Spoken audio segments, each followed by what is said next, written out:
불가능하다고 생각하는 어려움이 가로막았다고 하더라도 모든 것을 더 좋게 바꾸는 힘의 원천은 신심입니다. 리더는 동지에게 진심으로 헌신하기 위해 존재합니다. 결코 잘난 체 하기 위해서가 아닙니다. 여러분도 이 점을 잊으면 안 됩니다. 남모르는 노력을 거듭해 묘법의 대지에 뿌리를 깊이 내려야 자기에게만 있는 사명의 꽃을 피울 수 있습니다. 그리고 그 꽃은 세계의 미래에 한없이 희망의 씨앗을 퍼뜨립니다. 지금 여러분이 청춘의 맹세를 끝까지 관철하면서 광선유포의 얼마나 장대한 승리의 드라마를 다양하게 엮어낼 수 있느냐입니다. 여러분의 대선배로 사제 승리의 문을 활짝 연 한 사람의 타다 도키코 씨가 있습니다. 1925년 10월에 태어난 타다 씨는 5살이 되기 전에 아버지를 여의었습니다. 자신도 병으로 괴로워하고 전쟁의 청춘 시절을 빼앗겼습니다. 전쟁이 끝난 후 가장 사랑하는 어머니마저 돌아가셨습니다. 살아갈 희망을 잃은 타다 씨는 1951년 8월에 입회했습니다. 어번존을 안치할 때 당시 여자부 반장이던 내 아내가 달려갔습니다. 아내 쪽이 나이가 어렸지만 신심의 선배로서 또 버스로서 타다 씨를 계속 격려했습니다. 타다 씨는 불행과 가난의 밑바닥에서 신심으로 소생해 청춘 승리의 드라마를 훌륭하게 연출했습니다. 도다 선생님 슬하에서 화양의 멤버로 선발돼 훈도 받았습니다. 사람은 만나는 사람에 따라 지도 여하에 따라 크게 바뀔 수 있습니다. 도다 선생님이 서거하신 직후인 1958년 5월 3일 타다 씨는 전국 여자부장이 됐습니다. 5년 동안 여자부를 5만 5천 명에서 40만 명으로 무려 7배 이상 키웠습니다. 그리고 타다 씨가 전국 부인부장이던 시절에 지금 전 세계에서 부르는 애창가 오늘도 힘차게가 탄생했습니다. 여성시대의 선구자로서 중의원 의원으로도 활약했습니다. 은퇴 후 광선유포의 제1선으로 돌아와 도훈하는 투쟁을 관철하며 많은 후배를 육성했습니다. 타다 씨는 일본의 여성 리더 중 한 사람으로서 세계의 명사와도 당당히 대담했습니다. 묘법을 근본으로 꿋꿋이 살아가는 인생은 그렇게 수많은 제천선신과 대화하고 불보살과 악수를 나누는 것처럼 자유자재의 대경애로 성장합니다. 최고의 영광에 빛나는 생명이 됩니다. 이것을 깊이 확신하기 바랍니다. 타다 씨는 2000년 11월 2일에 임종했다. 그 2주 전쯤 SGI 회장 부부에게 진심으로 감사하는 말을 남겼다. 덕분에 입신한 지 50년이 되었습니다. 이케라 선생님과 사모님의 한없는 자비에 감싸여 제자의 길을 조금이나마 걸을 수 있었습니다. 휘우의 위대한 스승을 만난 복운으로 황금 같은 인생을 뜻밖의 더없이 행복한 인생을 걸을 수 있었습니다. 이 깊은 은혜를 영원히 생사생사 반복하며 반드시 광포에 도움이 돼 깊은 은혜에 보답할 결심입니다. 저의 뜻을 글로 다 표현할 수 없어 정말 송구스럽습니다만 한 말씀 인사를 드리고 싶었습니다. 진심으로 감사하다는 인사를 드리며 깊이 거듭 감사드립니다.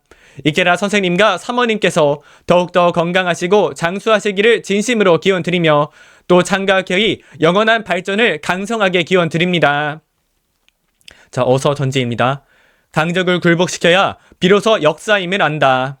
자, 화강신문입니다. 청년 시절 최봉웅 씨의 등 뒤로는 항상 쓴소리가 따라 붙었다. 세상의 중심은 오직 나였기에 남을 배려할 필요도 누군가와 소통해야 할 이유도 느끼지 못했다. 세월이 흐르고 흘러 80세가 된 지금 봉웅 씨의 주름진 얼굴엔 편안한 미소가 가득하고 가족과 이웃은 그를 자상하고 성실한 사람이라며 입을 모은다. 대체 변화의 비결이 뭐예요? 라고 묻자 그는 주저없이 답했다. 내 행복만 중요했던 제가 타인을 품게 됐어요. 함께 행복해지자고 마음먹은 순간부터 변화가 시작됐죠. 결론부터 말하자면 신심 덕분입니다. 방황하던 그가 니치렌 불법을 만나 행복이라는 목적지에 도달하기까지 그 변화무쌍한 이야기 시작은 40여 년을 거슬러 올라간다. 자신의 감정만을 앞세우던 젊은 시절의 그는 주변 사람은 물론 가족과의 소통조차 원활하지 않았다. 자존심 하나로 살던 그 무렵 경제적 어려움까지 더해지면서 마음에 분노가 쌓였고 남 탓, 환경 탓을 하기 바빴다. 그렇게 미로에 갇힌 듯 해결책이 보이지 않는 악순환 속에서 헤매던 어느 날 신심을 하던 아내의 권유로 좌담회에 참석했다. 그리고 그곳에서 길을 발견했다. 좌담회에는 어려운 환경을 탓하지 않고 스스로 도전해 행복을 일궈낸 이야기로 가득했어요. 신심을 실천하며 병을 극복한 회원, 화목한 가정을 이룬 회원, 유심히 듣다 보니 도전의 핵심은 마음의 변화에 있더군요. 내가 변해야 길이 열린다는 것을 깨달은 봉웅씨. 방향을 잃었던 두 다리는 마침내 인간혁명이라는 새로운 목적지를 향해 움직이기 시작했다. 이른 아침 아내 박성애 씨의 창제 소리에 눈을 뜨면 자연스레 곁에 앉아 함께 제목을 불렀다. 아내를 따라 타인의 행복을 기원할수록 그동안 부정적인 감정에 갇혀 상대에게 상처 주던 자신의 모습이 부끄러워졌다. 내가 먼저 마음을 열고 다가가 가정과 사회의 행복을 넓히자 마음을 정하고 가족을 대하는 태도부터 바꿨다.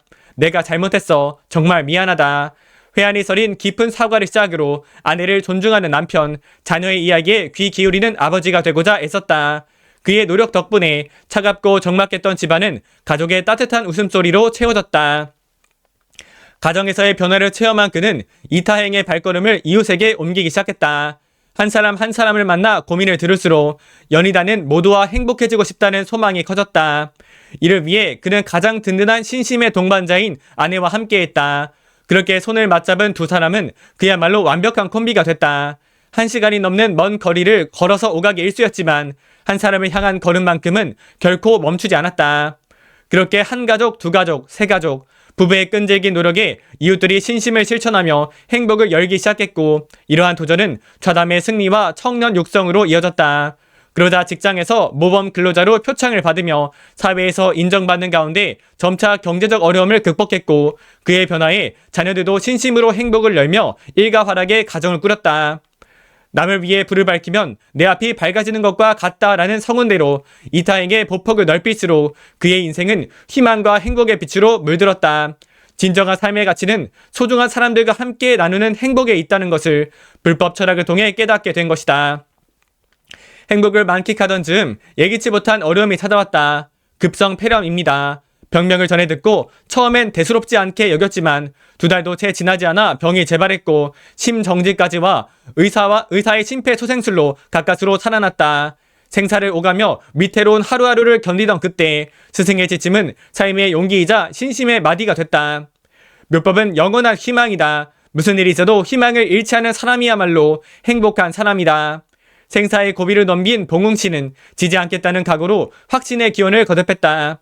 할아버지의 건강 회복을 위해 손자 손녀들까지 고사리 손을 모아 창제하며 일가활약의 힘으로 가족은 똘똘 뭉쳤다.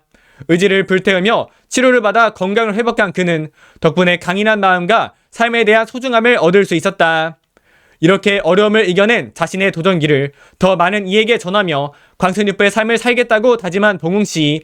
그 소망을 실현하고자 오늘도 그는 이웃에게 행복을 전하기 위해 아내와 함께 길을 나선다. 막다른 길에 가로막혔던 제 삶이 신심이라는 나침반을 만나 비로소 방향을 찾았어요.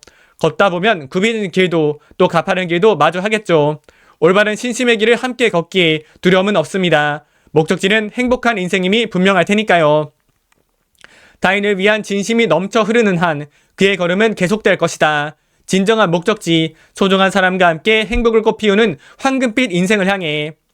이날은 박명 간부회에 두 분을 모시고 함께 참석했고 아침 근행 55분, 저녁 근행을 35분 했습니다. 자타 행복을 위한 도전 179일차, 상대의 불성 예비하는 실천 163일차, 보훈감사의 기원 154일차, 신신근본의 기원 134일차, 생명 변혁의 기원과 인간혁명의 기원을 24일차로 올렸고 헬스장 22일차, 투자인원 공부 32일차, 실무 및 전공 강의 정리 25일차, 비교연구 22일차로 했습니다. 감사합니다.